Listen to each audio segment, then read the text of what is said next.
Hayyena akkam jirtu kabajamtootaa fi hordoftoota Eebbisaatiik kun Eebbisaatiikidha.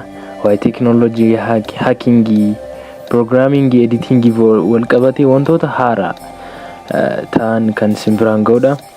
Har'as waan addaa tokko qabadhee dhiyaadheera. Innis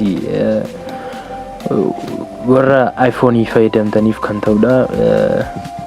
Innis haala adda ta'een akkamittiin settingii keenya sirreessuu akka dandeenyudha.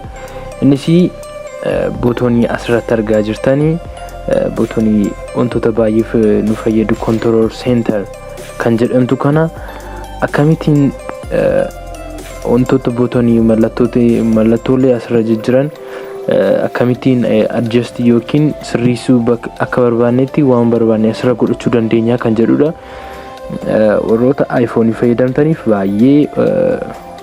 baay'ee cimaa kan fakkaatu garuu baay'ee salphaa kan ta'edha.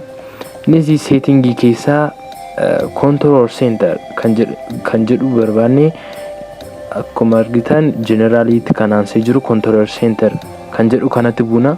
Sanii booda akkuma argaa jirtan customize control kan jedhu kana filannee asirraa akka argaa jirtan flashlight wantoota baay'ee nu fayyadan akka barbaanne tartiibaan godhachuudhaaf fakkeenyaaf yoo banne bootonii kana kan flashlightii kan low power savingii kan ifa isaatiin dabalaniif irrasan kan sagaleettiin irrasan kan notificationii wantoota baay'ee ofirraa qaba.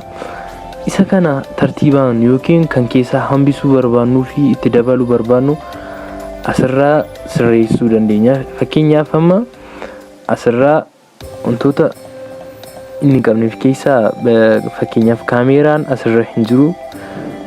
Haala salphaatiin kaameeraa iddoo barbaanne appii isaa barbaannu bootonii makanarraa itti bu'uu dandeenya. Adiitti goonaa jechuudha. Adii gaafatti goonu akkuma argaa jirtan dhumarratti galee jira jechuudha. Wantoota hin barbaanne immoo yoo irraa balleessuu barbaanne maayinasii yookiin mallattoo hir'isuu kana goone remove irraa goonaa jechuudha. Wanta baay'ee salphaa ta'edha.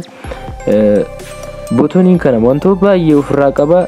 Adii fi nootii yoo barbaada magnifaayerii wantoota baay'ee ofirraa qaba. Calculator fi wantoota adda addaa adii fi irraa wantoota sin hin fayyadne irraa remove yookiin maayinasii gootanii remove gochuu dandeessu.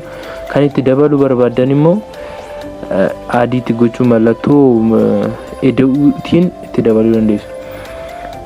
Akkasumas haala kanaatiin isin fayyadaa jechuudha.